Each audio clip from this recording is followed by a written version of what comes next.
Profanitynation. Yeah, it's the new era of man for some old school fans with a new school brand. We got money on the mic with the plan in hand. And Stat Pat to his left, they go hand in hand. And to the right, we got Simpster, he putting it down. It's the Profanity Nation, we running the town, yeah. It's the Profanity Nation. Profanity Nation. Hey, welcome to the show. Welcome to the Profanity Nation podcast, where we are the voice of the professional fan. We are here every weeknight, Tuesday at 8:30 p.m. You know that. So let's get started. As always, I'm with my co-host, Money Mike. I'm good. You know, just looking at these Dodgers, what they doing. Dodgers are in action. Lakers actually in action. I'm excited about that. Yeah, let's do it. Stat Pat. Hey man, you know what? Look, man, I'm repping today, man. We don't really get a lot of these wins. So on Monday Night Football, you know, Tuesday night right after, I'm going to rep. So I'm going to show it out because you know we might go in another 3-game losing streak. Gotcha. All right. Well, as we know, this is the great sports time of the year. We've got football, we've got baseball. Well, not just baseball, we've got playoff baseball, which is exactly where we're going to get started. Money, what are they doing?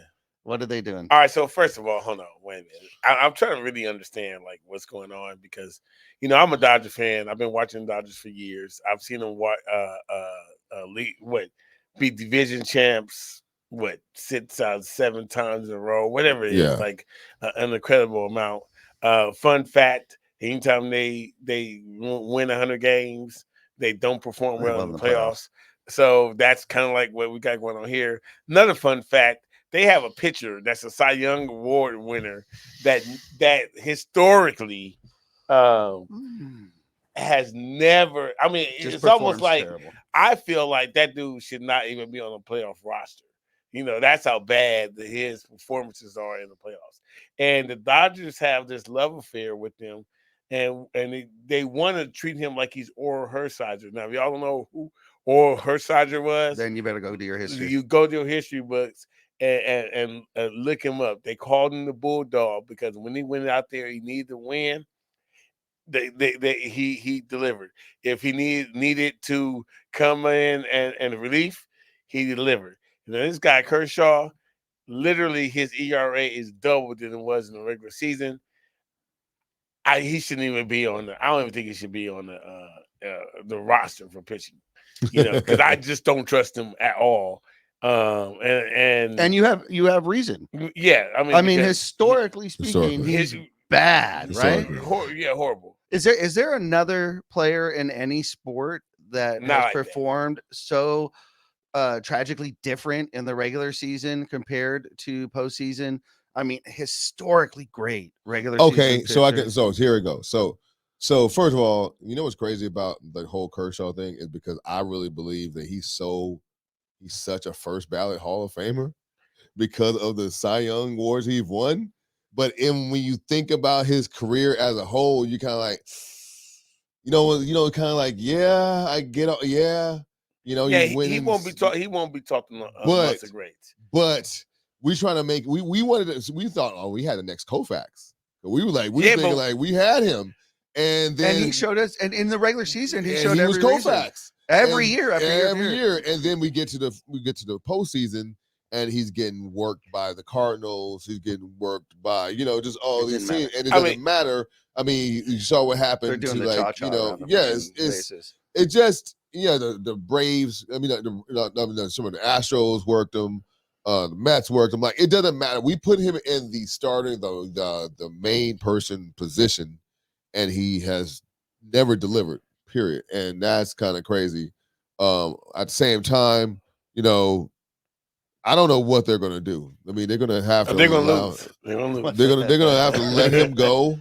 Well, so this is the final year of his contract. So this is the final year of his contract. He has to make a hard decision. Not the Dodgers to retire. No, he has to make a hard decision because if I'm the Dodgers, I'm not signing him. Right, and so what he's going to do? Go. Listen, there are other teams. I don't think Kershaw wants to go to another team. Then he's got to retire. Then he has to retire. Can we do an even swap with the Angels for Ohtani? Oh yeah, that work. I mean, I would do it 100%. Right. That'll work. So Kershaw's not performing, but here's the question: performing, he never has in the playoffs. Okay, does this just again get put on Roberts? Yeah, yeah. There's a whole bunch of stuff. Like, so you got Roberts. Not, he's his level. Basically his trust in him is just unfounded. Like he trusts him all the time. It's just not unfounded. I mean, his pitching decision, his pitching rotation and decisions in the playoffs have come under scrutiny. I mean, continually. Yeah. Why did you take him out? He was on a roll. Why did you stick to that pitch count? Do this, do that, and then he puts someone in, knocks 2 home runs, they lose the game. That's continually happened. Like, well, look, the fact that Robert said that we're gonna see Kershaw in Game 4 to start, and that's the first thing that he said when he literally we witnessed it. He experienced the 6 runs and no outs in the first inning. We just witnessed it. And he's gonna say, "Oh yeah, he'll be fine." He's gonna pitch Game 4. Like, my question is, do you want him? Do you want to get out the first round of the playoffs? Because that should not be an option. I mean, I wouldn't not let this guy pitch again. That screams to me that as far as Roberts is concerned, Kershaw's coming back because he knows that if he doesn't play him in this game, he'll lose him for next season, not just this season. Well, good. So he's, but see, that tells me that he definitely thinks he's coming back, because if he said he was 1 foot out the door, he'd be like, "You're bench, you're out. We need to play for this team next season." Here's the thing. He's thinking next season already. Am I right? Yeah, I would think though. I mean, like when you look at Kershaw, Right decision or not, money, but is that what he's doing? I mean, do you know how much money you could save by not having Kershaw come back? Right. And open they have a great farm system. Yeah, they do. Pull somebody from the farm system, take his place. We still have good pitchers.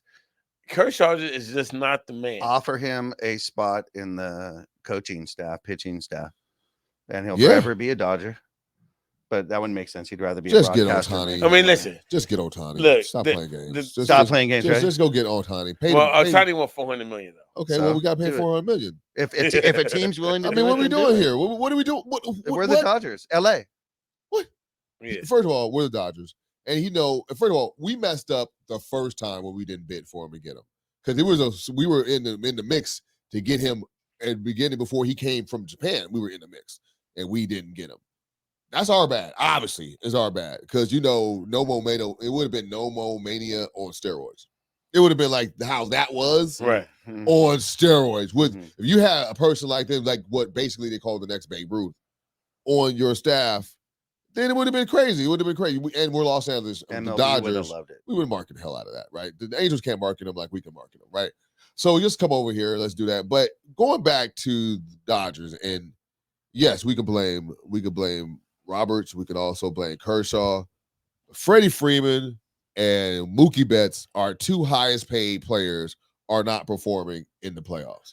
And you need that. You cannot be paying guys $40, $50 million a year just for to lay eggs in the playoffs. Like, we don't pay you for regular season wins.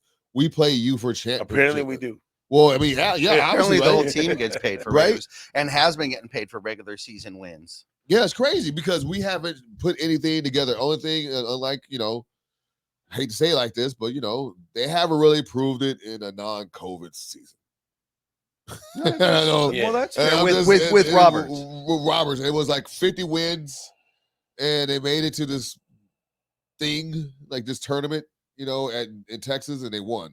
And that was their World Series. So we haven't did the marathon. We haven't done 162 games and then get into the playoffs, and it went tough, Sure. These things. So we haven't done it. And they didn't back it up.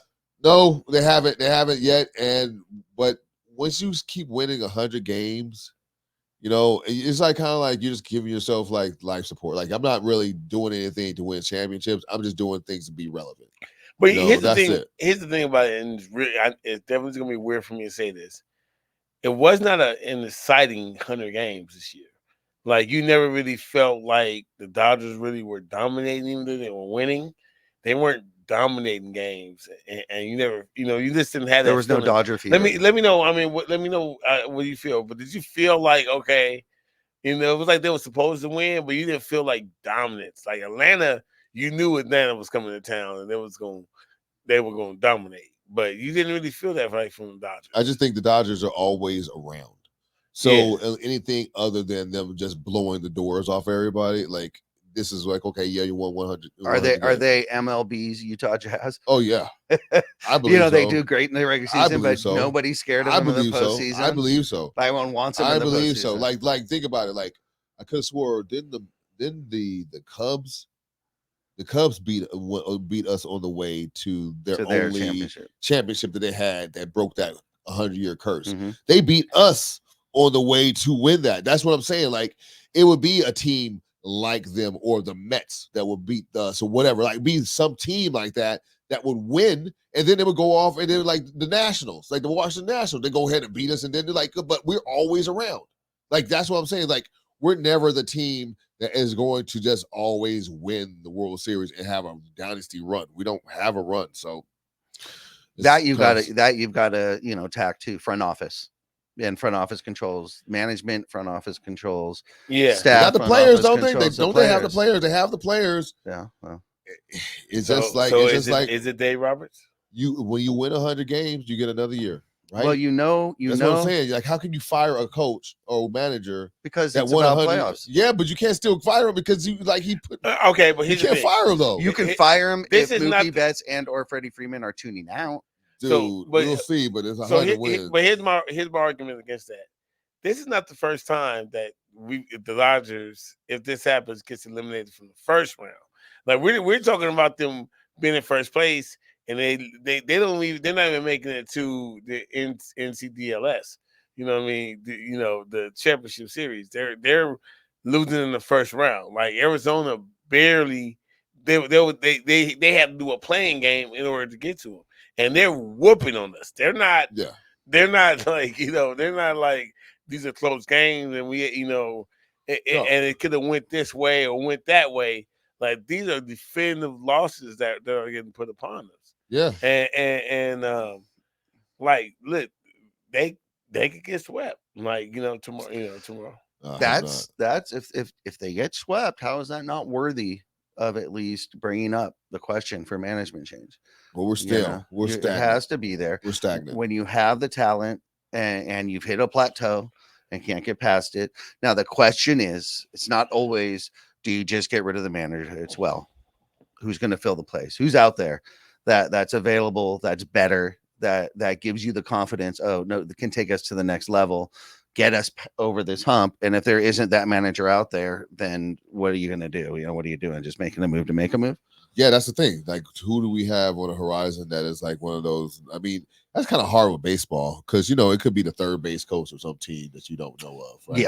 Yeah. To be your next manager or whatever. But at least in basketball, football, especially in football, who are coaching and waiting, right? They're usually your offensive, defensive coordinator. There's a clear hierarchy. Right. There's like he was the offensive coordinator for some team or defensive coordinator for some team. Same thing with the NBA. If you're on a staff and you've been the assistant coach on the championship staff, you're normally on the list, groomed. So it's kind of baseball, hard with baseball. It's kind of difficult. like, is he going to be a name? Is we going to get like, I don't know, some ex-Dodger player again, to do that? So, I mean, we never had Dusty Baker, and Dusty Baker's an awesome manager, an awesome manager. And he's literally was with both of our arch enemies, the Giants and the Astros. And so it's like, damn, like, bring him home. Dude, why couldn't he come home? But anyway. We'll see. Well, we can rock with that. We'll take Dusty. Right. Yeah, so while the Dodgers are looking terrible, who's looking good? Hey, well, you know what? I'm happy NBA is looking good. I think so let's just change it to NBA. Yeah, excellent. Because you know what? Honestly, I'm actually excited for the season. Obviously, I'm excited for what the Lakers are going to bring. But there was a big matchup, Chet and Wemby. Other day, that's exciting. That was fun too. Scoop, that's it. I'm still interested to see what Giannis and Dame going to do. So I mean, there's a decent amount of number one rookies that are coming in that are either going to really really impress us or they're going to be overhyped. We're going to see. We don't even care about Ja Morant anymore. about what he's doing because there's other stuff that's going on. Yeah. So I'm excited for the NBA, man. I think it's going to be an exciting season, very competitive. I still ain't heard from Denver. Like, you know what I mean? Denver's not even in the news, but you know they over there. And you just have to feel that they feel disrespected, you know. So good. You know, like, but what are they going to do to, you know, I don't know what they could do to make us. Let's get to what we want to talk about here. If you're talking about NBA, let's talk about the Lakers. Okay, so the Lakers are 2 preseason games in. They are 1-1, guys. 1-1. Yeah. Pat, what did you see in those 2 games, please? Okay, so first game we didn't play with Reeves or LeBron, and AD, was killing it. But he didn't have a lot of help. So I can tell you this: when you saw the team get back together, you had LeBron, you had Reeves, you had AD, and you had Prince. You saw the team and you saw the team go back to where they were when they had those components. D'Angelo was part of that. Correct. So those 4 were together again, and they had that on court chemistry, which I like. Which was game 2 against Boston, against New York. The Brooklyn Nets. Yeah. Sorry. So then when you saw sometimes they had the bench in, and the bench was Gabe Vincent, it was Hayes, it was Hachimura, you know, it was like, and Max Christie. Oh yeah, we could talk about that because there was a lot of talk about Cam Reddish. Yes. Cam Reddish was going to be the backup 2 guard, and he was going to get. Cam Reddish is not even close in the race. It is Max Christie's job to lose. He played way better defense. Matter of fact, he could be our best perimeter defender on the team. He's going to give us effort. 3-and-D guy? He's going to be our 3. I really believe Max Christie has a lot of potential, and you got to give him some minutes. So I think about. Problem with Darvin Ham is Darvin Ham has loyalty with players he's coached before.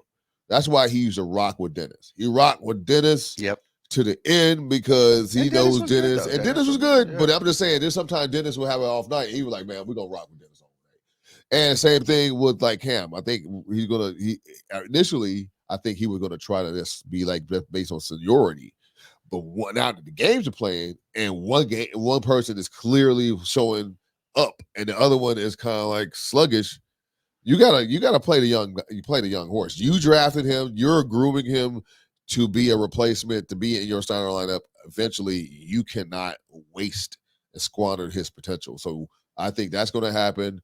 I like Hayes. I like Hayes. I like his athleticism. We haven't had that in a long time. We had athleticism with our big men. We were going to get more rebounds, and it just feels like 1 through 8, 1 through 9, we're going to be solid. We're going to be able to mix and match. We'll have 3 starters or not 3 bench with 2 starters, and we're good. It doesn't matter which starters you got. You could go ahead and have Reeves in there with AD and have 3 bench, and you're golden. Good. You're good. You know, you got AD. So as long as you have a couple of the you got D'Lo and LeBron and 3 bench players, you're good. We have that kind of depth. So yeah, it's excited to watch the Lakers because we know where we were a year ago. We were looking at this. Remember we were talking about, well, if we go undefeated, we don't win a game in the preseason, it's who we are. And we looking at preseason games like they're regular season games. Now it's at least when we got this 1 win and we were pretty dominant in that win, you kind of okay, I think this is gonna be all right. Because it's different because we're just trying to figure out what it's gonna be. We already know what it is, and then remember that last year, it was okay, we knew what the starting 5 was. After that, we didn't know what we had, what we were going to do, and then obviously that changed in mid-season. And then now but the last part of this last year, we knew what we had, and we stuck with that with a few pieces. The core we stuck with. So now we just put these different pieces in and see what happens. Money Mike, Stat Pat just gave a great breakdown of the team and the bench, talking about depth, and he hasn't even mentioned Hachimura yet. He didn't even mention Rui Hachimura. Thoughts on Rui? Hey, Rui's doing great. I mean, look, I love Rui. I love his mentality. I love he's ready. I mean, he's when the number call, I'm always gonna have faith on him performing and doing what needs to be done.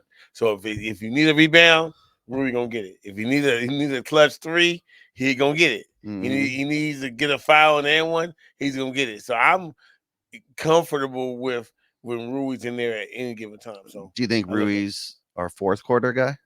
Definitely. Or it just depends on lineups? I want him to be in the fourth quarter. Yeah. I want him to be in I mean, I know AD wants to play the 4. However, I think our best lineup is with he's playing the 5 and Hachi is playing the 4.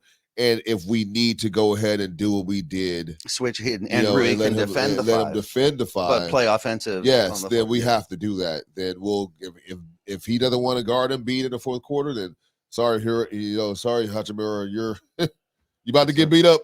Yeah, but he got enough. But and one thing about Hachimura, I don't know if you guys know, man, this guy's mid-range game is out of his world. Right. Dude. Like seriously, that 17, 16 foot elbow shot is money, dude. And we haven't had anybody on the Laker team in a while to operate. Obviously, I mean, rest in peace, Kobe Bryant. We haven't had anybody that could operate in that area effectively. Like just jump shots. Got the ball. I got it facing up. I got this shot. Like he's money like that, and I want that in the lineup. I want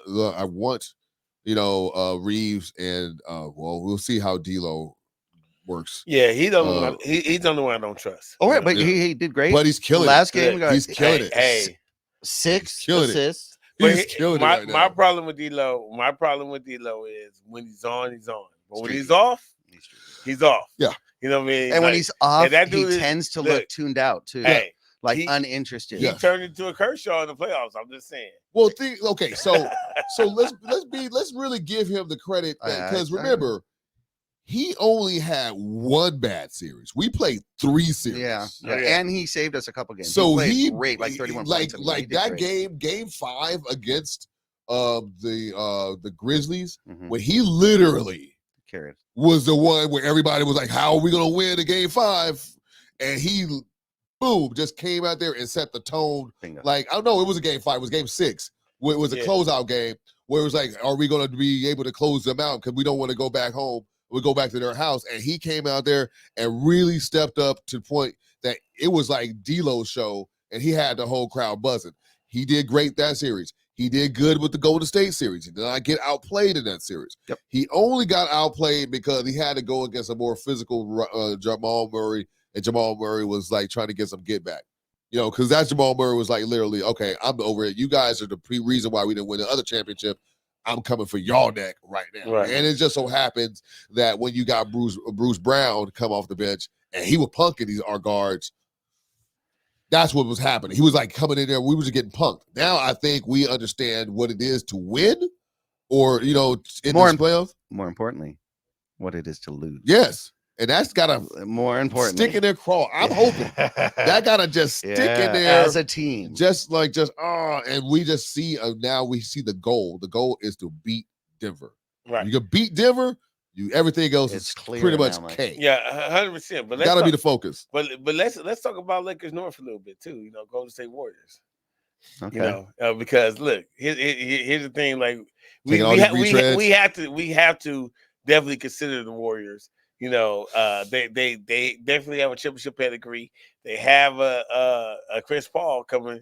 What is Chris Paul going to do? Is he going to come off the bench? He's going to get injured. Is he going to start? Right now, he's coming off the bench. You know what I mean? So what do you think? What do you think is going to happen with that? Like, do you think that Chris Paul is going to completely take that bench role, or is he going to try to will himself into the starting? For him, I hope he does just matures to the bench. Like, he doesn't have to start. I don't think he can handle starters minutes. And why? And then let them do all the work. He should just be sitting there going, I'm just going to help when I need to and get to the playoffs, and then I'll turn it on. And then that's it. Let me just go ahead, do pick and roll. Yep. Oh, and when in trouble, where is he? Like, when in trouble, where is Steph? Because like that's all you really gotta do. Is like basically when you're in trouble, he's gonna look for Steph. You're not even able to really put Steph in. Would you put Steph and Chris Paul on the floor at the same time? Yeah, it's a small lineup, but you can do so? it. Yeah, I would. Shooters. Because then you get exactly. Remember how the first game of the playoffs we played against them, and everybody was like saying like we like, oh, Steph is going to tear us up because he got the ball, he's going to be able to do all this stuff, and then we threw Vanderbilt on him, and then Vanderbilt was just locked them up. And then they'll say, okay, we got the adjustment. We're going to let him play off ball. And that's when he started killing us. That's when he would just run around these screens and basically just taking these shots up because his release is so quick, you can't get there in time. Once he got a crack, it's up. It's already up. So if you have somebody taking over the ball handling duties and then you have him and Clay just running off people's screens, that might be a formidable lineup. I mean, at least, offensively. Now, defensively, you got Paul liability and Curry. Both are liabilities on defense. But you know what's funny about that? So that's where you got to worry about. What's funny about that is Chris Paul will do something dirty on the other end. He has to He'll get mad. Yeah, so he definitely is gonna hip check somebody and not mean it. Just hold up, like how they hit you and knock you down, and they pretend like they didn't do it. Like, it's an accident. Oh God, help me open you up. Exactly. Yeah, so their starting lineup right now is Curry, Thompson, Wiggins, Draymond, and Looney. So we don't think that he's going to get into the top. Nah, he's not going to crack Wiggins' spot. Is he going to finish games? Do you think that Chris Paul's going to win? No, I don't think he has to. No. I think he gives them quality minutes. And if he is rolling and they like the matchup, then I think he can go ahead and finish the game because he's not going to hurt you in the clutch. But I mean, at the same time, like you saw what happened with Phoenix last year. Yeah. We thought that he was their closer, and then he gets hurt, and these fools are blowing everybody out at that point. Like, just so happened they lost to Denver, but everybody lost to Denver, right? Mm-hmm. But for the most part, by subtraction. yeah, but for the most part, he was like holding them back. Yeah. The pacing was slow. They had to slow the pacing down. Exactly. Like, so yes, I don't want to be so methodical or so prodding that, or plotting, excuse me, that I would have to like keep him in the lineup just because he's a first ballot Hall of Famer. Like I think they were clear when they signed him what his role would be, and I think he's going to average about 20-something minutes. We'll see how that goes, guys. That's the fun part. The season's just around the corner, but preseason's here, so we get to ponder all of that great but we're stuff. We're not worried about them. We think we're going to definitely Lakers going to be now. We improved above and beyond how they improved this year. Yes, and we beat them last year mightily. So who are our top four? So right now, you know what? That's a great segue.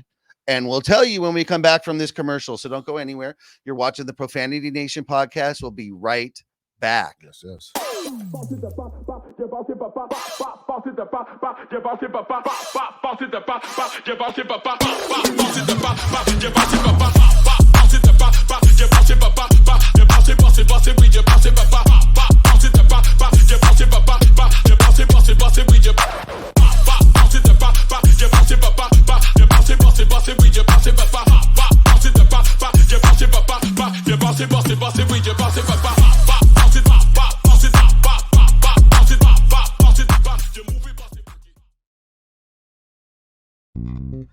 United One Protection Services. With over 30 years of experience, United One Protection Services has more expertise and knowledge than the other security companies combined. Residential, commercial, municipal, or institutional, United One Protection Services does more than just security.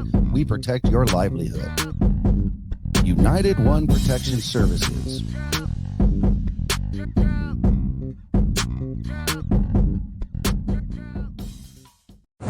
Profanity Nation. A podcast for the fans, by the fans. Dive deep into the topics the other shows miss. Raw and uncensored. And he's going to play team ball. His legacy is at stake. Rare, hard-hitting interviews with players, coaches, and you, the super fans. I'm not hating. I'm like, okay, cool. Good. 3 championships in 5 years. He's more than good, bro. Profanity Nation. Listen live or subscribe on your favorite podcast platform. Powered by Jesse Brown of Keller Williams. Welcome back to the show, the Profanity Nation podcast, only on infinitytv.com. Money Mike, you got the mic. Go ahead. Yeah, so who you guys think the top four is? I mean, because it's been really crazy in the West. It seemed like nothing really got well. The only thing that got really affected in the East was Dame Lillard going over to Milwaukee, but that also affected West more because of the 3-team trade.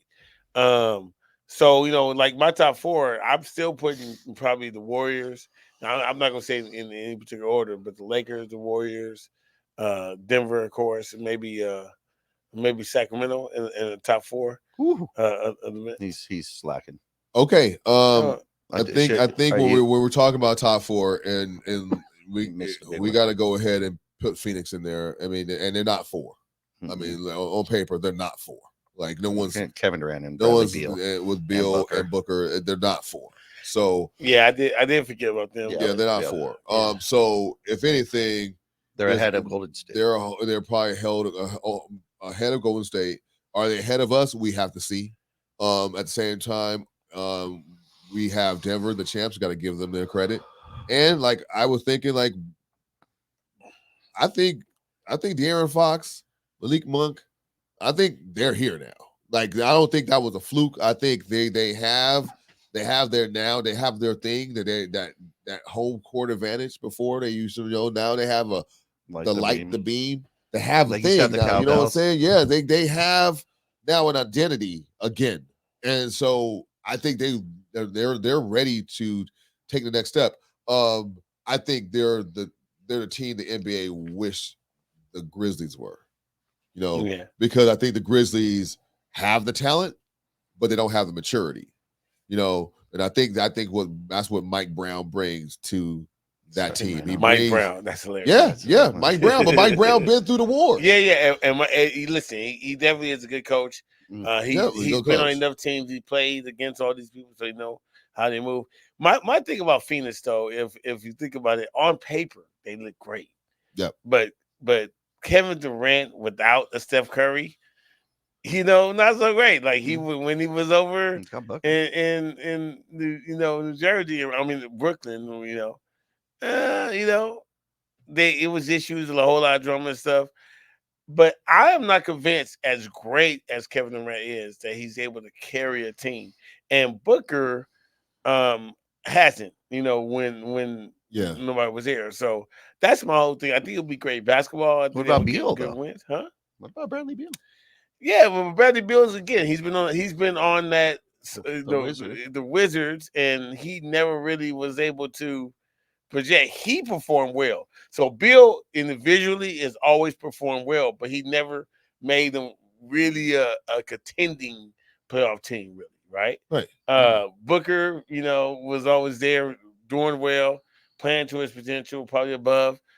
But they were just like, whatever, It actually wasn't until really Chris Paul got over there, the dynamic of things changed, and they no longer have Chris Paul. Kevin Durant, we know he's a great player. I love his game. I love to watch him play. But when it's on him, he just needs some help. You know what I mean? Yeah. And we saw him like take over a game, and what was that? He was on the line, and they could have went to the next series. I mean, and they got swept. But I mean, he played his heart out, but he just didn't have that put my team on the back. So I don't know, man. I mean, I think they're gonna be an exciting team. I think they're gonna win some games, but I think they're also gonna lose some games too. Yeah, I think when it came to the Warriors, I mean, literally you took away Harrison Barnes and you added, right? You know what I'm saying? You added Kevin Durant, so you didn't even have to worry about trying to make him fit. You just was happy that you got somebody that you could put in that spot that is going to be able to knock down these jumpers when these balls come in. It just so happened he came over and took over. Like he took over. Right. Right. They really just wanted him to just be like, okay, if you could just let Steph and Clay do their thing and you could get you 22 points a game. He was combustible because the shots were so open. It was like, this is ridiculous. Like, I'm too good of a player to not miss these shots. Take these shots and make them. I make all these shots. I made them all with people who were just double, triple teaming me over there. There's no double team. You can't double team me. So, yes. And so I think, okay, so when going back to Phoenix, we got to look at Bradley Beal we got to look at him the same way we look at Damian Lillard. Okay, yes, He has the time. He has a thing, right? He has had a couple of moments with the wave to the crowd. But when we're talking about as a player, I think Bradley Beal is probably a tick under. I don't think that he's that far away from Damian Lillard. And we got to also see what Damian Lillard does with the spotlight on him. He's going to have the spotlight. And we're all crowning him because we want to put him over there. There's a dynamic duo, and it's Giannis, it's Lillard, and they're going to just go ahead.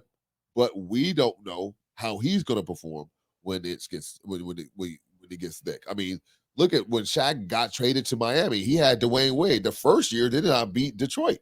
Detroit beat the Shaq. And it was the next year after that they said, okay, now we're here. We're going to go ahead and play. We're going to just win the championship. It's just, I think we all, these new teams, with you on my money, that you got to have to like wait and see. I just think that they're just too good not to be a top 3 team in the West. So what's your top 4 in the West? Top 4, I guess no particular order. I was just say Lakers, also Phoenix, Denver, and I don't know. I like the young kids. I like Sacramento. Sacramento. I like Sacramento. So. Gotcha. I have to go, and I will put them in an order. You got to go Denver number 1, obviously, championship. Then as far as 2 and 3, that's interchangeable, swappable between Lakers and Suns right now. They got to prove it. Both of them look great on paper. They got to prove it. Lakers maybe have an edge just because of their success last season and because of the proven team that's coming back. But really, on paper, they're interchangeable. And then 4, you just got to keep the Warriors in there just because they're the Warriors. Other than that, then you go into the next group, which is a higher tier than 5 through 8 have been in a long time in the West. The play-in game is going to be so crazy. Yeah, this is going to be the quality. The quality of teams now between 5 and 9. Is going to be outrageous. Yes. And that's going to be where the fun is because you have the Clippers, you have the Kings, you have Memphis, you have OKC that's coming up. You've got San Antonio now with Wemby. That's where all this interesting, and I have no idea where to place 5 through 9. But I think 1 through 4 is pretty settled. I like Sacramento, but I just kind of see them again as a perennial just second rounder. I mean, first round knockout. Second round, maybe like a Utah. They're just not there yet. That's fair. But that's fair. They're young. They got to prove it. Yeah. They're that. They're the others in the playoffs. What do you think? Yeah, I mean, I get that, man. But you got to put the Warriors in top 4 simply because of experience. Yeah, I think just because experience and respect, I guess. Yeah, until they prove otherwise. And last year was the first proof of their demise. If they continue with that, then get swept by the Lakers. I love Draymond Green. He's not worth $100 million, but he is because of what he brings, the mentality. He's worth $100 million to them. To them.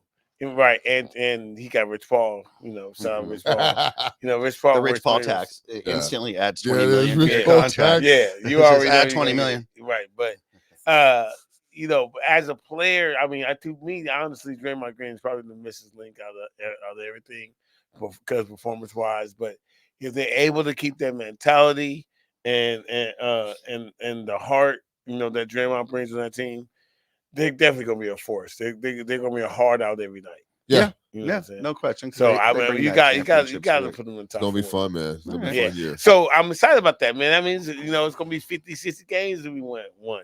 There should be. There should be a couple teams. And there might even be some in the playoffs that ties that come down to records and how they squared off against each other. So I actually think games will be big this year. I do. I think games will be big. I think even the Lakers can succeed and end up succeeding at a similar pace to Denver, whether we win or lose against Denver. But we may need that win to get that first place over second. So that if we do get to that Western Conference Finals, we need these head-to-head matchups to go our way this year. I mean, that's the only way we should prove ourselves. Are we where we supposed to be at? Last year, I think we took everybody by surprise, right? We were second half of the season. Yeah, we were laughing stock and people, well, they're not going to be able to do that in the playoffs. Did it in the playoffs. You know what I'm saying? Like, so now, and like you said, Money, the off season that we had, everyone's looking at the depth. They're like, okay, now you can't sneak up on us anymore. We see you guys coming. Problem with that, though, is, and we talked about it already, is motivation. like you could gear up for us and you could tell all that stuff you want to, but they feel. I'm looking at. I feel that they feel motivated. Like they left money on the table. I really believe they believe if they would have just closed those games against Denver, and that was their championship. They didn't lose by many points. They didn't lose. They lost by 21 points, I think, in 4 games. Yeah. So that was their and that, of course, I'm not going to sit here and like, okay, that's a sweep. It's not a sweep. A sweep is a sweep. But if you're going to take some positives away from no, it, you got to dissect it. Yeah. Say what was it? What happened? Did it come down to? Yeah. Yes, and it came down to timely offensive rebounds and just being this. And it didn't like Joker throwing stuff up way back here against the shot clock, making it. Yeah, but he does that. Yeah, but it was like to the point where it was like it was ridiculous. It was like what? But he does that all year. Yeah, we just don't see it all year because we only watch the national games. So you're absolutely right. It was crazy. Yeah, so I think we're like you said, those cross matchups like Denver versus Phoenix versus Lakers, Golden State versus Sacramento, yeah. Sacramento versus OKC versus Memphis. Like you're gonna be able to just look at the Western Conference and be like, dude, this is going to be box office every night. We're gonna have a good matchup that, like you said, so we got Jalen Green. And who else? Did Scoot went to? Did he go to Houston? Scoot went to. He was number 3. Portland. Oh, he went to Portland. Yeah, went to Portland. Yeah. So Portland and 8 might be something. We don't know what it could be anything. Could be anything. Yeah. They could sneak into the play. Yeah, but so like I said, like you got all of these different matchups in the West. It's going to be interesting. It's going to be fun to watch the West. The East. 100%. East, I think it's top. I think East is top heavy. But you got the Bucks and Boston. Bucks, Boston, and then Miami. And then Miami, and I think that's it. Pretty much it. That's it, exactly. And they got rid of Marcus Smart over in Boston.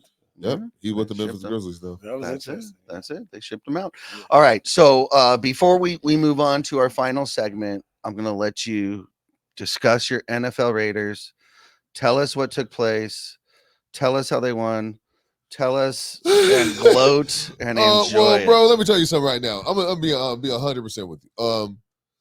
The Raiders have always tried to find ways to lose the game, and I was just being real because honestly, we didn't look good in that game last night. Like if we could have easily lost the game, and it's a lot of things I can dissect, but we got a guy. I mean, I don't know why Parham is the left guard.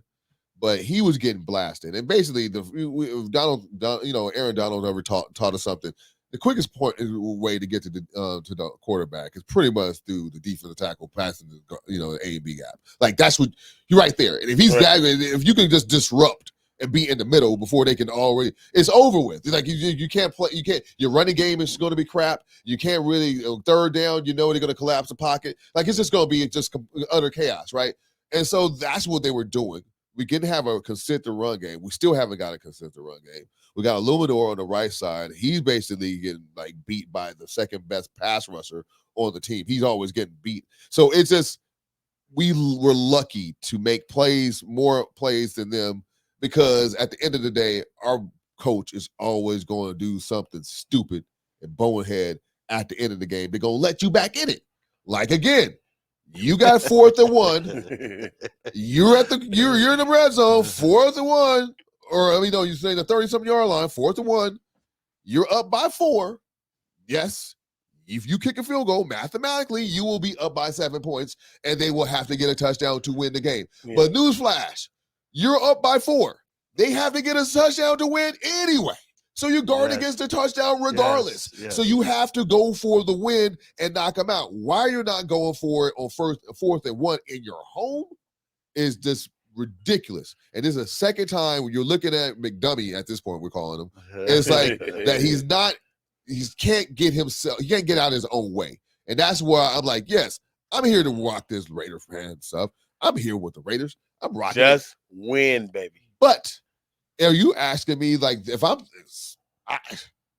we can't or DBs are like toast, it just I don't know. I'm just where not confident. You know what?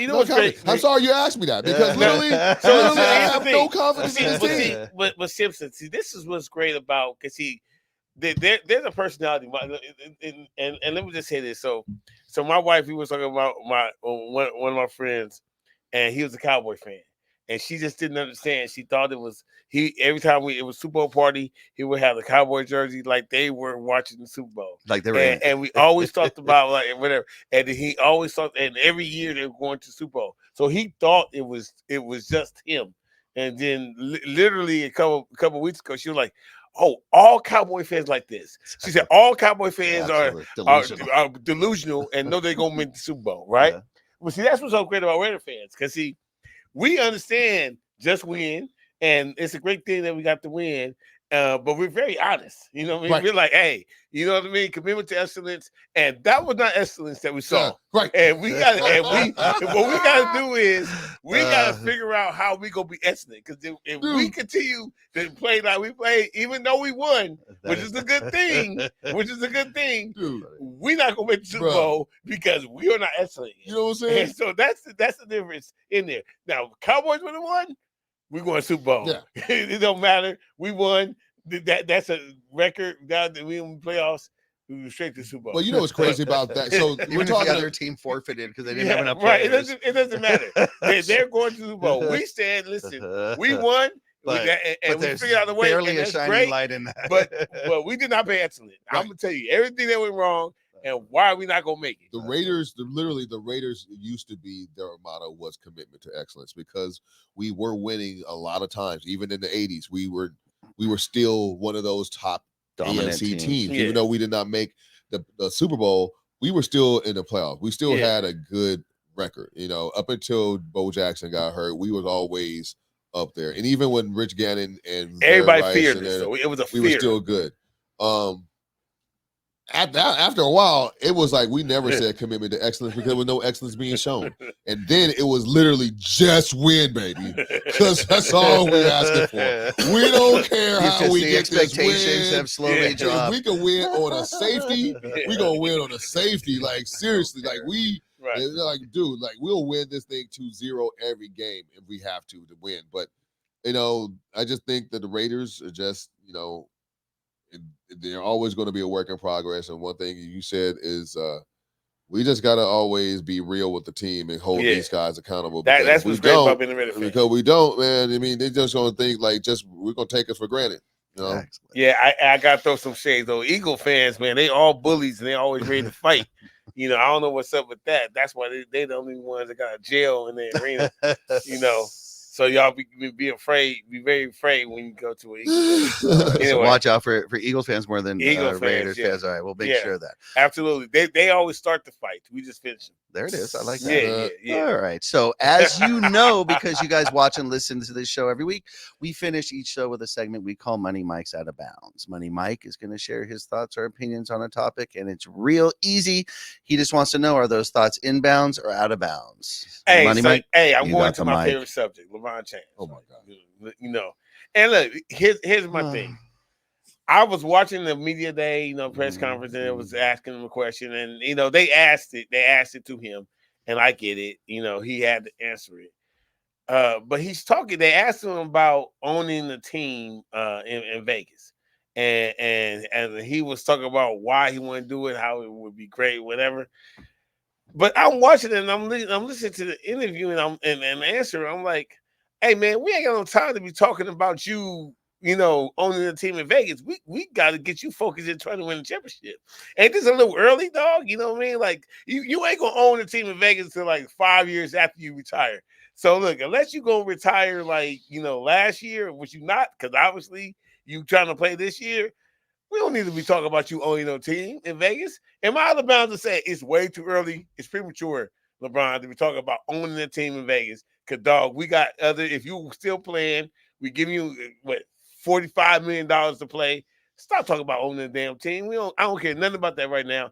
Your focus should be on trying to win the championship this year. Am I out of bounds for saying that? Shoot, man. I can answer this both ways, and I don't think you're out of bounds. I think he should be focused, but at the same time, he's year 21, man. It don't matter, but he's still in the play. And then we have to assume that a question like that is going to keep him sidetracked from doing what he got to do to win a championship? And I don't think that question is going to get him like, okay, I'm thinking about winning the team. I'm winning, owning a team is going to take his eye off the prize, because at the end of the day, he's still 4-6. Okay, he's still got things he wants to accomplish too. If he wins this and wins a championship, he'll be 5-6, getting close to that 500 mark. So he got things that I don't think his focus will be anything other than on the goal. I think he's trying to stay healthy first and foremost, and if he stays healthy, he knows he has a good shot at winning this championship. So I don't know, Mike. I mean, I know. We can't talk. Inbounds or out of bounds? He's inbounds. All right. I'm inbounds. Oh, yeah. You agree with me? You're so inbounds, I can't believe it. Okay. So you're emphatically inbounds, 100%. Thank you. Whether or not he's thinking about it, how nice would it have been to hear him answer and say, you know what, I'm just focused on this year and winning this year and this team. Thank you, Simpson. I mean, I'm not saying that it has to be. We all know he has business, but as a fan who's watching him to find out what he's thinking about the Lakers this year, there's other places. His Forbes magazine interview can talk about that. Yeah, he could when he's being compared with Jay-Z's $2.5 billion and his, then they can talk about that. But right now, Lakers fans want to hear about this season. They feel starved from what happened last season. I am not hating. See? So this is entertainment. Play the role. If you're a wrestler, play the role. You have a character. LeBron, you're currently a Laker. You're in a Laker uniform talking there for Lakers. Talk about Lakers. Stick to business. If he had said that, oh, right now I'm just focused, the headline would have been LeBron laser focused on title championship. Thank you. It's true. It's just true. Okay. Whether he's thinking, so you're inbound. There's no problem. There's no problem. Now, let's be real here, though. Don't act like we didn't go ahead and talk about him saying he wanted to play with his son last year, though. But that was premature. But what I'm saying is, this is LeBron James. Yes, you guys are acting like LeBron James got to turn into some kind of robot when he's never been the robot. No. He's never been this person. And this is what I always talk about with Laker fans. I'm sorry. You got to let him go. He ain't Kobe. Let him go. Let him go. Oh, I want him to Kobe. go. Okay? Everybody want him to be Kobe. Everybody want him to be put on the hat. You got to go ahead and go to work. You got to be focused. You can't be having any distractions. You got to be Kobe. He ain't Kobe, guys. I'm sorry, he's LeBron James. And he's been doing this for 21 years. And for him to go ahead and switch up and for him to be laser focused and always talking about the job, that is Kobe, and we know it. So y'all can fist pump all you want, but you know where it's coming from. I've seen plenty of other players. It's coming from a player, so I'm trying to hold on to this legacy. No, I'm over it. I'm sorry. I've seen plenty of other superstars and players say, I'm not here to discuss that right now. We're here to discuss But this is LeBron James. Who is LeBron James? He's a Laker right now. Of all of the players and all of the athletes you've talked about in the past of this team. 25 years, the only player in the history of the sport in 25 years is bigger than LeBron James is Tom Brady. Any other sport, there's no other bigger figure in spot. Do you think if it was media day years ago, Tom Brady's last 2-3 years with New England, and they asked him, "Hey, you just invested a bunch of money with the Patriots. You just invested a bunch of money with FTX. How do you think that's going to go?" Well, I mean, first of all, do you think he would say, "Oh no, thanks for talking about my investment. Yeah, I actually think one day," or is he going to go, yeah, let's keep it on football. Wait, okay. So are you talking about? There's a time and a place. Well, okay. Let's talk about it, because you're talking about Belichick Brady. You're not talking about Bruce Arians Brady. Bruce Arians Brady was Brady with the shackles taken off, and he was talking about everything under the sun. When he was with Brady, when he was with Belichick, he said none of that. That's because Belichick is telling him, "You're not going to talk out of bounds. You're not going to say anything other than what I need you to say. You will be that robot, because that is what I want from you." Now, when he went to the Bruce Arians, all of a sudden he's out there. He's in the Super Bowl party. He catching beers. This is he's doing trophies. He's like, you know what I'm saying? This is Brady that we've never seen before. So if you're telling me what it is, yes, I'm saying there's two different Bradys.